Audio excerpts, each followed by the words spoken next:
Hello everybody and welcome to The United Stand. This is your latest Manchester United news and transfer news and Ole Gunnar Solskjaer's press conference reaction for the Chelsea FA Cup tie that has just finished this Saturday morning. The chart show will be happening later, by the way, so just to let you know, there will be a chart show and that will be happening later on today. But we can't do it at the normal time because Ollie's done his press conference on a Saturday because they keep playing us on a bloody Thursday night. Why do we keep getting picked to play on a Thursday night? We hate Thursday nights. No more Thursday night football for Manchester United, please. That's what we're trying to do. So, we've also got a bit of an update which feeds in with Grealish and Sancho and what Manchester United's transfer strategy is. This is a bit of news as well. But let's start off with Ole Gunnar Solskjaer, what he said in the press conference. No Luke Shaw tomorrow. So this injury for Luke Shaw, is it now becoming a bigger issue? It's a shame. I think we all expected it. Not in relation to Luke Shaw. I don't think we expected it there. But I think what we expected when we came back from lockdown is we've seen a lot of people picking up injuries. A lot of teams have had injuries. And it may be that Luke Shaw's going to be our injury that is out for the rest of the season because it doesn't sound good in relation to Luke Shaw. Apparently it was a knock. I thought he'd play against Palace. He didn't. He's not available tomorrow. What's going to change between Sunday and Wednesday and then the following Sunday? So it looks like we might have to do it without Luke Shaw for the next week, which I think is a big loss. Big loss. Some people will probably be quite happy by that because they have an agenda or whatever. I don't know. But I think Luke Shaw is very important for us. Brandon Williams should be playing tomorrow anyway. And Ollie said that, yeah, there's a good chance that Brandon Williams will be involved tomorrow. So that's good. But Luke Shaw is a loss. And I would expect that we might have to do without with him. Hopefully he'll be back for West Ham and Leicester, but certainly not going to be back tomorrow. Also on news, he was asked about whether Romero will start in goal. There was a lot of talk about Jesse Lingard. I just must say, I always find press conferences a little bit. I just find some of the questions really. How do I be polite about this? Confusing at times. You've got lots of good questions you can ask. You could delve into transfers a little bit. You could talk about, is he going to rest players? And maybe that's going to be in the embargoed section. But if it's not, it's just, it's odd. It's really odd. But he was asked about whether Romero would start. Obviously, he's been starting in the Cups. And he was asked whether Jesse Lingard would start. There was two questions on Jesse Lingard. One about, has Jesse Lingard now showed how valuable he is to United? And another about, Lingard played well on Wednesday night. Will he start? And I'm like, I don't know whether they're trying to get a soundbite from Ollie on something here because Lingard came on, he ran about a bit and he helped on the right hand side. He didn't solve coronavirus, did he? You know, I just think mainstream media at times leap into arenas that just really were not in. I thought Lingard did well on Wednesday night and I've got no problem with his starting tomorrow. But what about Fred? What about McTominay? What about even Dan James? People who've contributed this season. Surely they're more important than whether Jesse Lingard's going to play. I think that would have been a more prevalent question. Instead of saying, oh, Lingard ran about a bit on Thursday night. Is he going to start? As about Fred, been one of your best players this season. Will he be involved? I think that's a much better question. But as I say, people go off on tangents a little bit. Ollie answered it and said, look, I've not picked the team yet.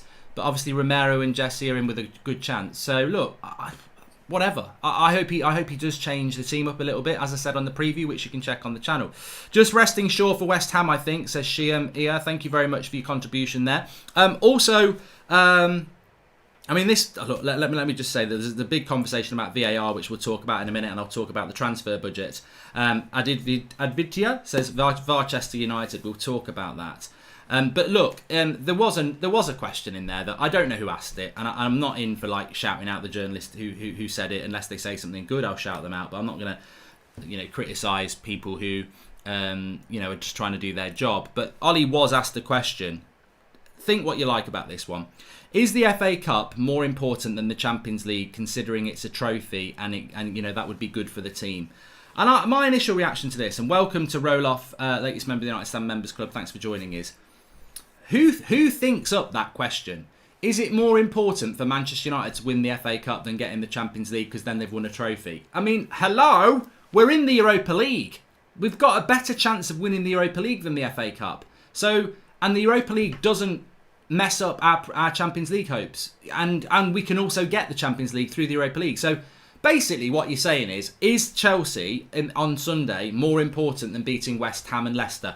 Hello? Well, of course it isn't. Of course it isn't. And to ask that to a Manchester United manager, I just think it's just basic. It's a basic question. Why would you ask that question to a manager? And of course, Ole Gunnar Solskjaer, being the clever nice guy that he is, he answered it and said, look, you can't pick and choose. It'd be nice to win a cup.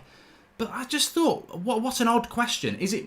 How can he answer that? Is it more important to win the FA Cup than getting the Champions League? Imagine if Ollie went, well, you know what? I love the FA Cup. I grew up watching the FA Cup, and I want to win that. I mean, imagine the fan base. Imagine the wider world. Ollie wants to win the FA Cup over Champions League football. I just think, well, what a waste of a question. Why not ask about McTominay and Fred? You know what I wanted questions to be asked about today. I wanted him to be asked about that. But look, whatever you think, it's your opinion. You might think that's a good question. I've got to be fair. But ultimately, the FA Cup isn't important as the Champions League to this team. If the question is it more important for this set of players to win a cup than getting the Champions League? Well, hello again. Hello! Of course it's not, because what's more important? Next season, if you win the FA Cup, what happens? You've got an FA Cup winners' medal. What happens if you get in the Champions League? You're playing against Ronaldo, Messi, Bayern Munich. I think it's more important for the team's development to be playing against the best players in the world. That is why the Champions League is more important than the FA Cup. I mean, let's cut through the crap here. There is, what I said last night, a very valid point that, it's a shame that the FA Cup has lost its glamour and that the Champions League is fourth place is more important. And yeah, a lot of that is to do with money. But ultimately, there is a cycle. Things change. You know what? 2.5 years ago, everyone thought Lingard was going to be one of the best players in the world. Now, but the reality is things do change. And the Champions League, yes, whilst fourth place shouldn't be more valuable than winning the FA Cup, but actually, if we move away from the money and find other arguments, the other argument is, well, if you win the FA Cup, you're still playing Reading in the third round in January next year. If you get in the Champions League, as I say, you're playing Juventus, you're playing Ajax, you're playing the best teams in Europe. That is far better for the development of your squad than winning the FA Cup. And the FA Cup, to me, I'd like to win it, but it's only really got interesting now because we're playing Chelsea and Man City in the final if we get through Chelsea. So what about the academy players, and what is your reaction on the new academy players joining Manchester United, says Ansham Acharya? Look, I'll just keep saying this about the academy players and United's recruitment. It's very impressive, and it has been for a long time. It's not just under Ollie. It's not just under Mourinho. I think it started under Van Gaal, to be fair. We've been very good at recruiting 15, 16, 17-year-olds from wider Europe, and that's good. What we now need to see is some of these players starting to come through, because I tell you what, if that trickle... It's like anything, isn't it? The foundations you put in, once they're built, that can grow and grow and grow. We could have a couple of players coming through every year from all these players that we've bought, but we might not have any, so we'll have to wait and see. But it is exciting. I think everyone keeps forgetting on how young Wan-Bissaka is, and I think he's been run into the ground, but he's still doing a fantastic job, says Ewan Black. Look, Wan-Bissaka, watch the chart show later. I mean, look, might be a bit controversial, but watch it. And Wan-Bissaka's my player of the year. Even if he doesn't play well for the rest of the season, I think there are mitigating reasons for that, as you've said. He's still my player of the year. I think for a new signing, he's been fantastic. You're brilliant, Mark. Sounds like you're getting a cold, though, so take care of yourself, mate, says Rolef Batunga. No, I just had a few beers last night. It always does that to my throat. So, yeah, I always go a bit deeper when I've had a few beers. I don't know why. Maybe it's the alcohol. But let me carry on with some of the things he was spoken about. I mean, look, let me just discuss. I want to talk about the VAR. I want to talk about the transfer budget, and Greenwood and the chance of resting. That's very interesting as well. He was asked about Lingard's future at Manchester United, and does he have a future? I mean, I don't really get what this is about. Like, Lingard played quite well for half an hour. Well, okay, whatever. He didn't play bad, but he didn't play superb. He did a job on Wednesday, and he's been asked the question: has Lingard got a future at Manchester United? Because he ran about a bit on Thursday, and Ollie just came out with, Jesse knows his role at Manchester United, and he knows that he's valued. I thought that's a good answer by Ollie, because I'd be very surprised if Lingard's not being sold in the summer. So very good question, very good answer to what was an odd question again.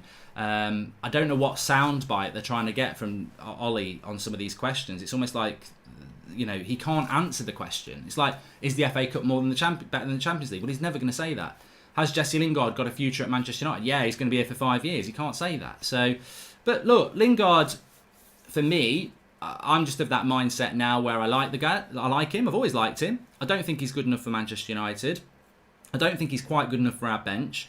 But I do think he's good enough to definitely go and play for a mid-table Premier League club or a Serie A club. And I think that, for first team, I'm talking about, he can't play first team for United. He should be playing first team football at 27. So I think for him, for us, I think there is that's the future. So if he is involved over the next few games and it pricks the ears up of clubs like West Ham, etc., that's positive for everybody. It's like what's going on with Alexis Sanchez at Inter Milan, isn't it? You know, Sebastian Bodry says Lingard is clearly for sale and they're trying to hype him up. I think they want 20 to 25 million for him because he's an asset off the pitch and can do a job on the pitch on the wing. Exactly.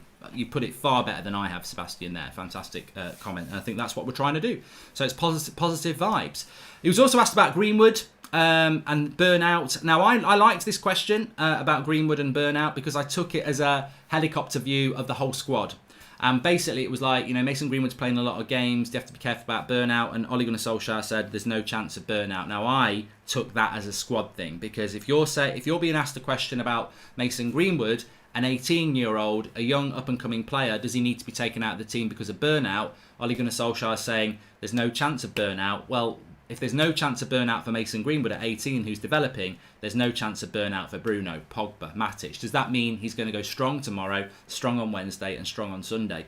It's a risk. As I said, watch my preview. I have an opinion on that. But how Ollie picks his team tomorrow, I don't think anybody can predict that. And I think if you do predict it, you're guessing. And you are. No, unless Ollie's your dad or your husband. You know, and even then he might not tell you something, or Michael Carrick or something like that. We don't know what Ollie's team is, so we're going to have to guess. He might go quite strong. I mean, when you listen to Lampard's comments, and that moves us nicely onto this, there isn't. But just on that, look, I'm a firm believer that when you're performing well, you've got to be more, critical than you are when you're doing badly, because that's what winners do. You know, you've got to be your biggest cynic, really. So we're doing well at the moment. We've won. If I was Ollie, and I guarantee he's doing this and his coaching staff, I'd be like, I'm happy that I'm winning, but we're under pressure. We've got to keep winning. Even the record's great, but it means nothing if we lose a game. So we've got to keep winning. What did I do badly up until January? What have I done well now? And I think that's how you learn as a manager. And one of the things that I've mentioned a couple of times in relation to Ollie is we saw it with Pogba, we saw it with Rashford, we've seen it with Maguire. He does overplay his players. Now, tomorrow is a big opportunity to not overplay them. Against Norwich, he didn't start Pogba and Bruno. I wouldn't start them tomorrow. But if he does start them, because it's a big game and it's a chance to get to a final against Man City, are you letting, and I'm not saying it's wrong, but is he letting that chance of winning a trophy overrule common sense that there's big risks between playing a big game that could go to extra time tomorrow when you've got a massive game against an informed West Ham and a desperate Leicester to come? So squad management's important, and that's why I would like to have seen a question about Fred and McTominay, because you're not, when you ask a question like this in a press conference, Fred and McTominay have done really well before lockdown, but we haven't seen much of them after lockdown. Will they be starting tomorrow?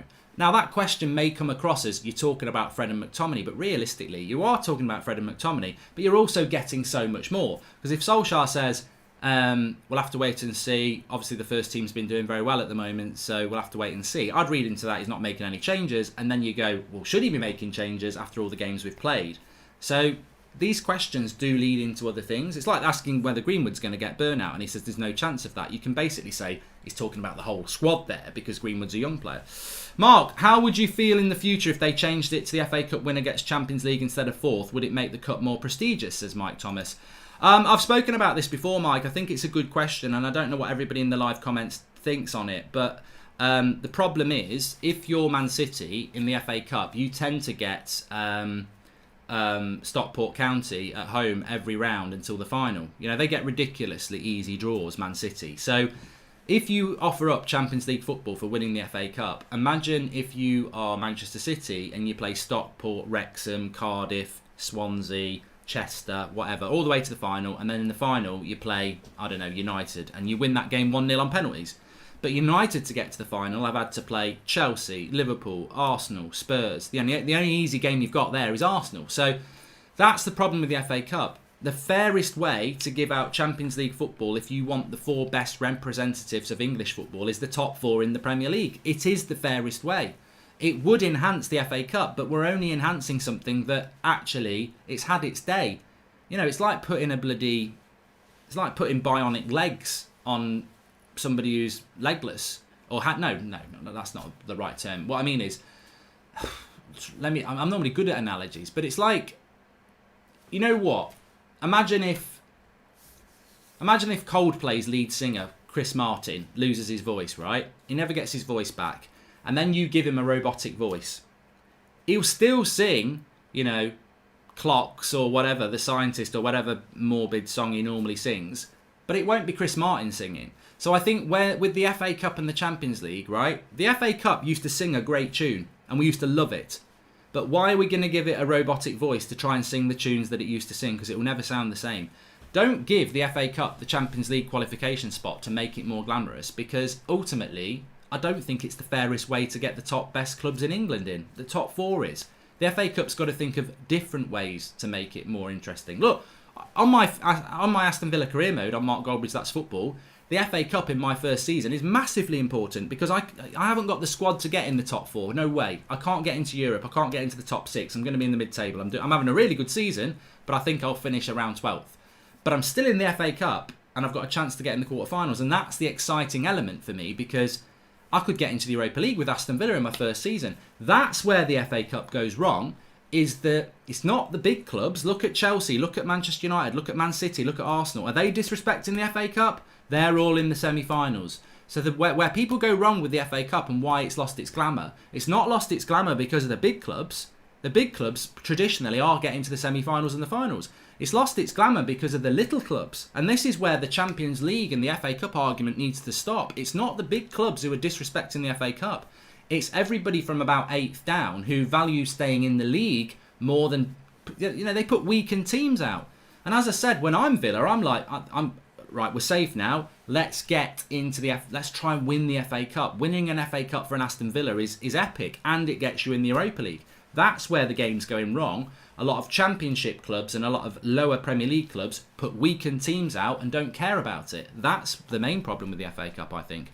I believe Ollie has to be careful morale-wise, says FSSP. And is Brandon Williams fit for tomorrow, or will it be Dillo or Fosu Mensah? I think Brandon Williams is fit, but whether he'll start or not because of that injury, we'll see. What about Aaron Wan-Bissaka as a centre-back? I was reading an article in Goal, wanted to know your opinions as Anshuman. Look, my opinion on this is very, very strong. Please smash a like on the video if you're watching, by the way, and subscribe to the channel if you're new.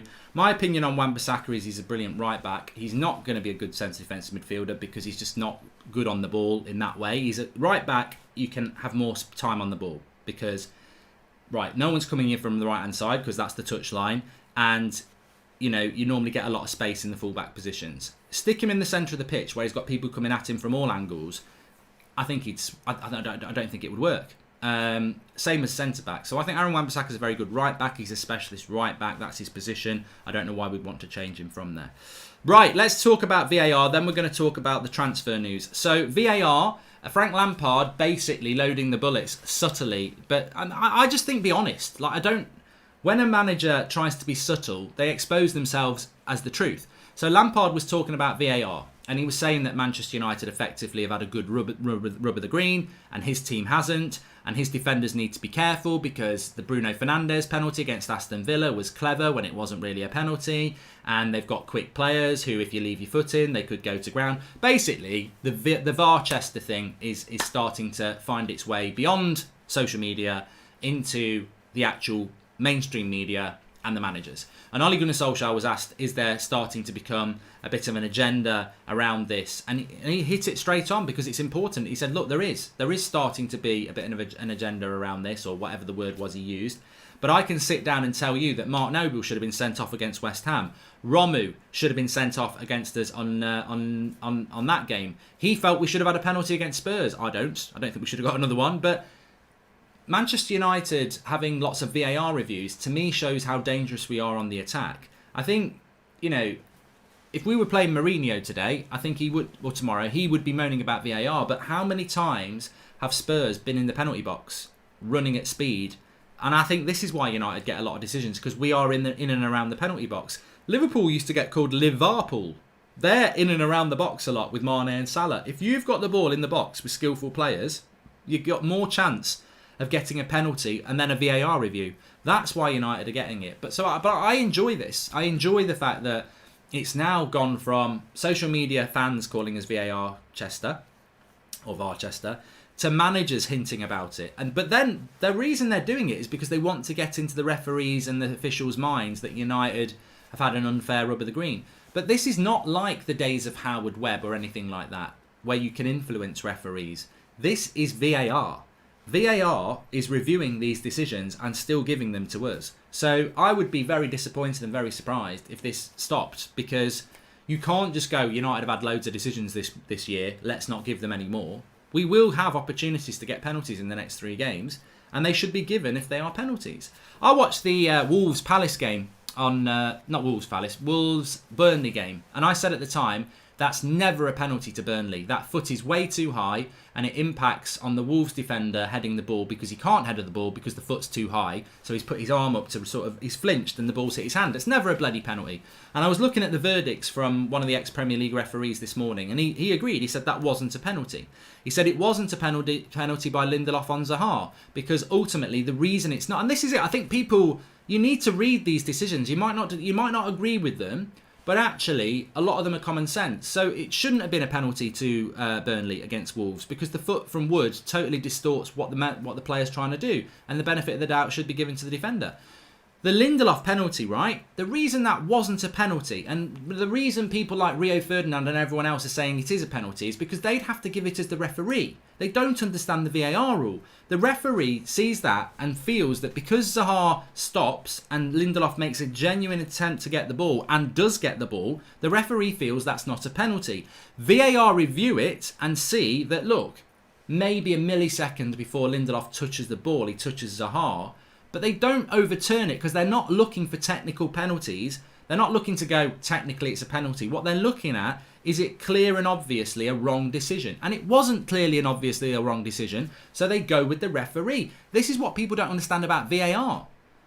So Lindelof against Zaha, saying VAR, Varchester, it's not a penalty, because it wasn't clearly and obviously a wrong decision. And if it had been given, a lot of people would have said, that's not a penalty because he got the ball. So I don't know what people are moaning about here.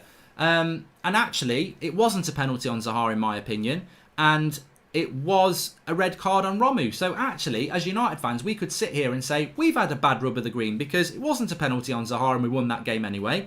And if Romu gets sent off when we're 2-1 up in the second half, there's no way we don't win that game and then we're in third. So what we should be the fans who are moaning about it, but actually we're just getting on with it. What's the most we will pay for Sancho this summer, says Irfan Khan. And if you think about it, 1 goal is the difference, 5th, 3rd place. What do you think about current striker situation, says Ricardo Torres. Well, they sort of feed in together. I'm very happy with the Manchester United situation in relation to our forwards. Ollie was asked about Martial and Rashford again. I'm a little bit bored of Ollie being asked about Martial and Rashford, to be honest. He's been asked about it a lot this week, and he's obviously very, very happy with them. But I think the big takeaway from me as a fan is that these are players that have been criticised. A year ago, look, I'm not gonna exclude myself from this. After the Cardiff game, I was very unhappy with Martial and Rashford at the end of last season. 2 of my favourite players, I didn't think they were playing particularly well. I didn't think the whole team was playing well, and I was annoyed with them.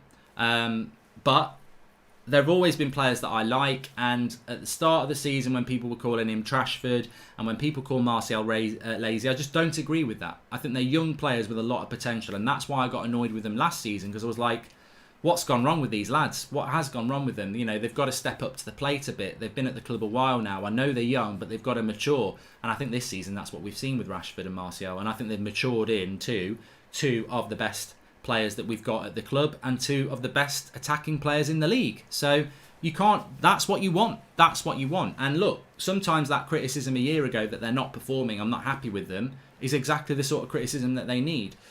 But the agendas of Trashford and the agendas of lazy Martial, that I've never agreed with any of that, and I think that hopefully is now starting to stop, and we're starting to appreciate what talent we've got there. They've just had to grow up a little bit. And I think both of them have grown up a lot this season. A lot. When you compare both players from the end of last season to the end of this season, the growth in them, and it's not about their talent really, it's more about their consistency, their belief, and their maturity. They've grown up. They're now going into their they're not even in their prime years yet, but they're approaching that, and they've got 2 fantastically consistent talents there. So it's very exciting. Sancho needs to come in though. Per Eric Klassen says, my suggestion is finish the Premier League 1-2 weeks early, then play quarter, semi-final and FA Cup within 2 weeks. Then the teams will use their strongest squad. I'm surprised they didn't do that, Per Eric Klassen. Nathan Medhurst says, Man United can go and score seconds later, so they wouldn't go back and give the penalty anyway, says Nathan Medhurst. And my theory is fans are only starting to moan about our VAR decision because they are starting to worry that we could be a threat next season. Yes, look, and again, I think this goes back. Thanks for that super chat from Sean Turner, by the way. I think this goes back to a fear in the fan base and maybe a lack of experience in the fan base, because 7 years is a long time. And if you're 17, that means you were 10 when we were last winning titles. And it means you were probably 5 when we were really, really consistently doing it. So we've got a lot of younger fans who probably don't remember the successful years. And in those successful years, it's not wrong to sit here or on Wednesday morning and say, we're going to smash West Ham tonight, let's do this. You'll get people in your replies going, you're jinxing it, shut up, stop jinxing it. Well, I don't care, I'm not interested in you. I'm not interested in you telling me what to say when I'm confident, because I grew up like this. I grew up with United arrogance, and that is something that this club has running through its veins. We just need to, start letting it run through the veins again. But the secondary part to that is when you're successful is you get hated. And we're not used to being hated at the moment, because actually people are quite sympathetic, and that's the worst kind of compliment. The best compliment is when you're hated and people are moaning about the decisions you're getting, because that means, as Sean just said there, that means we're a threat again. I want Man United to be a threat again. When we're a threat again, people ain't going to like us anymore. They're not going to begrudgingly say Bruno's a good signing. They're not going to say, oh, Martial and Rashford are good players, to be fair. They'll say that when we're fighting for 5th, because it's like, you're not a threat. Or pat, there you go. Yeah, you've got some good players, but you're not a threat. They won't be patting us when we've got a bite, when we're going for the title. So, look, the more bite we've got, the less people will like us. And that's a good sign. It's a good sign. It really is. Also, let's talk about this. So, this is in the Times. Manchester United are going to wait till the late summer to decide on their finances, because and that feeds into whether they'll sign Sancho or Grealish. I was told something last night. I don't know the quality of this source, but basically, I'll feed it out there. Basically, so the situation is Manchester United are all in for Jadon Sancho. That's not new news. But around Grealish and around Van der Beek, Beek's a very deal. This is what I was told. Van der Beek is a very easy deal to do. You've just got to agree personal terms. Ajax will happily do the deal with us. Grealish is still the preferred option, but with Grealish there is this concern around the financial package in relation to the player and Villa. So, and also there is a feeling from United that they might just not go for a midfielder. So that's what I heard last night. You can sort of feel, and that's not from the person I normally speak to, but you can sort of feel that there might be some truth in that, although I just do not think Man United are in for Van der Beek. Grealish, you do worry it could go either way. But on Sancho, Manchester United from the Times, late summer to understand what their finances are. Which to me, late summer means August. It means the end of July. That's late summer. And finances means, have we got Champions League football? Now, this is where Champions League football becomes very important for United, because if we don't get Champions League football a week tomorrow by beating Leicester, and we've got to wait till the back end of August to see if we win a Europa League, that's got a massive impact on when we sign Sancho, because we don't know our financial situation till the end of August. If we get Champions League this week or next week, then we know we've got Champions League football before August even comes. So again, this is a massive important time for United, and this is why people who say, well, if we don't get top 4, we've still got the Europa League. The implications that has on the planning capacity of Manchester United over the next few pivotal weeks is huge. To know our financial situation by next Sunday will be massively advantageous to what we're trying to do. So look, West Ham, Leicester are massive games. Again, they're bigger than the Chelsea game as far as I'm concerned. And I think that, look, I saw something today about Sanchez and Inter Milan, and there's sort of these noises that Inter Milan do want to have a discussion about Alexis Sanchez staying there, and there's a feeling that Alexis Sanchez wants the move. He wants a good exit from Manchester United, is what I read. Well, I don't care if it's a bad exit from Manchester United. I don't care if it's an indifferent exit from Manchester United. I don't care what sort of exit it is from Manchester United, as long as it's there with Sanchez. But I think that we're on a cliff edge really with United, aren't we? Because at the moment in time, and it can change very quickly, our season and our future is on a cliff edge. At the moment, you could get... These things could happen. You could get top 4, you could get Jadon Sancho, you could sell Lingard, and you could sell Sanchez. What a summer that would be. Top 4, which is Champions League football, Jadon Sancho, Sanchez leaves, and Lingard leaves. Now, the Lingard one for me is not like celebration time. It's just the fact that you get money. You get like 20 million, which is very important to us. And so that's important. Sanchez, just go. It's not the same as Lingard for me. I've got no love for Sanchez. He's bloody expensive. It was a stupid deal, and we need to move him on. Sancho, yes, and Champions League football. Those 4 things, and you're partying in the street. You know, it's great. It's absolutely great. So many positive things, and they could all happen. On the other hand, you don't get Champions League football. You don't get Jadon Sancho. No one wants Sanchez, and Lingard doesn't leave either. And suddenly, you're like, oh my God. So we are on a cliff edge, really, of being on the verge of getting something really, really good, a multitude of things. And on the other hand, it could go really bad, which again feeds back into me. The Sancho and Champions League thing is in our hands because you beat Leicester and you beat West Ham and we've got it. They're very important. The Sanchez and Lingard things, look, they're nice to haves, and I think they can happen. But the Sanchez and Champions League thing, that is beating West Ham and Leicester, like I say. And that's what I mean. Cliff edge, exciting, very exciting. Liverpool need to win more than 1 trophy a year if they're going to be a great side like United, says Nathan Medhurst. Don't care, Nathan. With all due respect, not interested in what Liverpool are doing. Want Manchester United to be winning trophies. And Sean Turner says, I don't believe that I know Man United financial situation. We are the richest team in the world. Glazers don't want to spend their own cash. Simple. Also, we've had a super chat from Jack Nolan. Do you think top 4 battle will strengthen us mentally? Yep, I do. That's why I thought that question was bad. I think that Manchester United mentally will take more from getting top 4 than winning the FA Cup. I do. Because the FA Cup is not as competitive as getting top 4. And also where we've come from to get it shows... I mean, it's so pivotal for me because I look at when Ollie first came in and that first 3 months, we were nowhere to top 4 and then we bottled it. That mentally doesn't do you any good. This time, we're nowhere, we get in a top 4 race and we get it. And we maybe get 3rd. That mentally just gives you so much belief. And belief and confidence in football is a boost, a major boost. Top 4 is crucial for our trajectory as a club, says Sebastian Bodry. It definitely is. And which players need to improve more before next season and who needs more playing time next season, says Chakra Stevens. I mean, look, that's a question with no answer. And is signing a centre attacking midfielder very important or a nice to have, says Salah Ahmed? I think it's very important. I don't think it's a nice to have. I think it's very important. On that question from Chakra, who needs to play more and improve next season? Everybody. You know, everybody does. I'm not going to say that they need more game time. Everybody needs what you need. I know United's best 11. It's got Sancho in it, and then it's pretty much what we've got at the moment. But what we need is the second tier of players to start forcing some of those first team players out of the team because they're playing better than them. I can't, Fred, McTominay, Williams, Ighalo, Dan James, Twan Sebi, Fosu Mensah. I can name your names. I'm not going to give them a first team slot, but maybe they can get one by playing elite next season. So everybody needs to respond. Everybody's got a part to play. That's just the way it's going to be. Anyway, thanks everyone for watching. Smash a like on the video. Make sure you subscribe if you're new. We are back later on with the chart show. I'm not sure what time it's going to go up, but it will go up with interactivity, so it might go up as a premiere or something, but you will be able to interact as usual.